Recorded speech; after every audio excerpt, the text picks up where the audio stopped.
Marcolita, may pag-asa ka. Yan, dagan to po senador kadayo.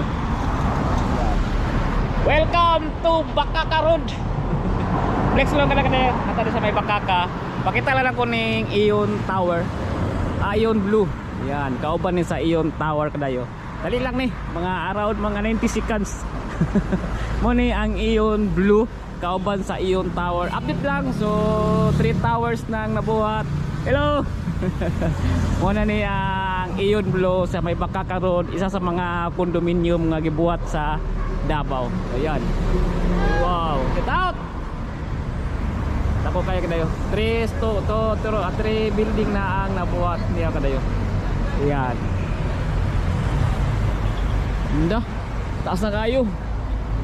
Muna ang Ion Blue, kauban sa Ion Tower sa may Bahada Road. So nata diri sa may Bakaka Road. So gikan sa Mangkiruan to Davison Road o nasa tunga-tunga nga area. So muna ang Bakaka Road. So Ion Blue, 3 building na ang nabuhat kadayon. Yun, ito lang atong kadaling update kadali. Yun, lo.